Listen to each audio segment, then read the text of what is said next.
سلامونه دوستانو ستړي مسله دي چې تاسو ټول روغ جوړ شئ. راځئ دوستانو نن په سرک باندې درته بحث کوم. ډېر کمپریهنسیو لهجه باندې په ساده الفاظو کې زه تاسو ته د سرک انټروډکشن کوم.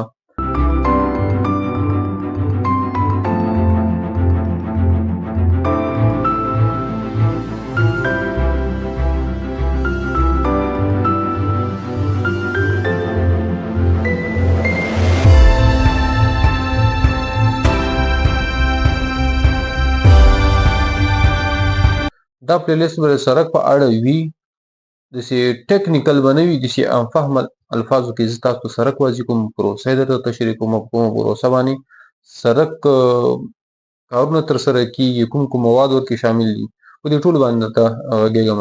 کوم کوم ډولونه د سرکونو دي، عمومي سرکونه او فرعي سرکونه، دې باندې درته بحث کوم. په لومړي قدم کې سرک تاسو پیژنئ. سوال عموما دا پیدا کېږي، اولنی سوال دا وي چې سرک څه شی دی. سرک خپله د وصلېدو یوه لاره ده، د دوو ښارونو ترمنځ، د دوو کورونو ترمنځ، د ښار او د کور ترمنځ، د ولسوالیو ترمنځ دغه خپله یو سرک دې ته ویل کېږي، یو لاره یعنې پات چې کومه ده. نو دا په ساده الفاظو کې سرک، ګوره که سرک تاسو ته ووایي چې سرک څه شی، تاسو ډایرکټ پوهېږئ سرک څه، یعنې په هغه لار چې موږ ورباندې ځو، یوې ساحې نه بلې ساحې ته خلک ورباندې رفت آمد کوي، نو دې ته سرک ویل کېږي. بل د سرک ډولونه چې کوم یو دي، په عمومي کې بیا مختلف بخشو باندې نظر، انجینري اصول او قوانینو ته په مختلفو بخشونو باندې ویشل شوي، په هغو نه درته غږېږم. په سرک عمومي سرک باندې درته بحث کوم. ګورئ سرک عموما کې په دوه ډوله ده، یو هایوي سرکونه دي، یو اربن سرکونه دي. یو ښاري سرکونه دي یا فرعي سرکونه، او یو عمومي سرکونه دي. عمومي سرکونه دا ده چې رفت آمد د غټو وړو ګاډو ټولو ورانې کېږي، لکه هایوې چې ده. او دویم سرکونه چې دي بیا چې ښارونه داخل کې په بل اربن سرکونه بیا چې په مختلفو بخشو باندې ویشل شوي دي. ښاري سرکونه دي یعنې کوڅې په اصطلاح باندې، د ولسوالیو ترمنځ کوم سرکونه چې دي، یعنې د یو حوزې نه بلې حوزې پورې چې کوم سرکونه سره وصل دي، دا بیا فرعي اربن سرکونه دي ویل کېږي.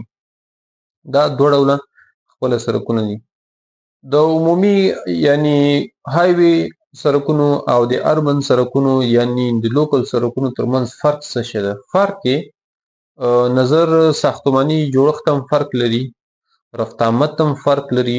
ګورئ عمومي هایوي سرکونه چې دي د لویو بارونو لپاره ډیزاینېږي، او کوم یو لوکل سرکونه چې دي بیا د لویو بارونو لپاره نه ډیزاینېږي. احیانا ډیزاینېږي لوی بارونه داسې ریر کیسونو کې ورباندې راځي چې درانده موټر ورباندې ځي، نو هغلته ما خپل یو د روډ چې کوم یو کیپیسټي ده د برداشت یعنې رزسټنس، هغه په نظر کې نیول کېږي، خو هغومره په نظر کې نه نیول کېږي، هغومره فلیکزیبل نه جوړېږي لکه سره کوم چې هایوي سرکونه جوړېږي. ګورئ نظر موادو ته، نظر لیر ته، اول په لیر تاسو پوه کړم. لیر ګورئ که لیر باندې تاسو زه پوه کړم، تاسو بیا په فرق باندې د دواړو سرکونو پوهېږئ. ګورئ د هایوي سرکونو لپاره په لومړي قدم کې پروسه د ټیسټونو د کړنلاره سروې دا مکمل زه درته په ډیټیل باندې واضح کوم په ساده الفاظو کې. په لومړي قدم کې کوم یو طبقاتو د سرک کې چې دي سب ګریډ طبقه ده، بیا ورباندې سب بیس طبقه ده، سب بیس طبقې له پاسه بیا بیس کورس طبقه ده، بیس کورس طبقې له پاسه بیا ای ټي بي طبقه ده یعنی اسفالټ ټریټډ بیس ده، بیا ورباندې بینډر کورس طبقه ده، اخر کې ورباندې ویرینګ کورس طبقه ده. یعنی دا شپږ طبقې سرک د هایوي سرکونو دي، کوم یو عمومي سرکونه چې دي. او لوکل سرکونه چې دي بیا هم دا شی دي، خو فرق یې لږ په یو طبقه کې ده، لکه کوم یو سب ګریډ طبقه لوکل سرکونه هم لري، بیس کورس طبقه هغه سب بیس طبقه هم لري، د بیس کورس طبقه هم لري، او د دلته د ای ټي بي طبقه بیا نه لري. ای ټي بي یعنی اسفالټ ټریټډ بیس طبقه نه لري. څه ته ویل کېږي هغه بیا انشاءالله په نورو ویډیوګانو کې تاسو ته په ساده الفاظو کې ورباندې پوه یم.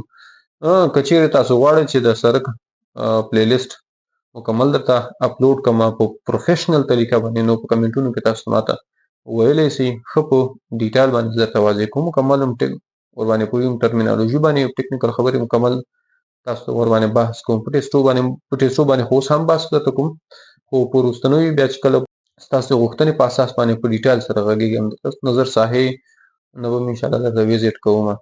نو د اسفالټ ټریټډ بیس طبقه په لوکل سرکونو کې نه وي، د بینډر طبقه ده او د ویرنګ طبقه ده. بعض اوقات کې د ویرنګ طبقه هم نه خاص بینډر وي، نو دغه بعض شیان شته ورکې. نو دغه ترمنځ فرق وي. نظر لوډ ته ګورئ، سرک لوډ ته ډیزاینېږي، او بل سرکونه په دوه ډوله دي.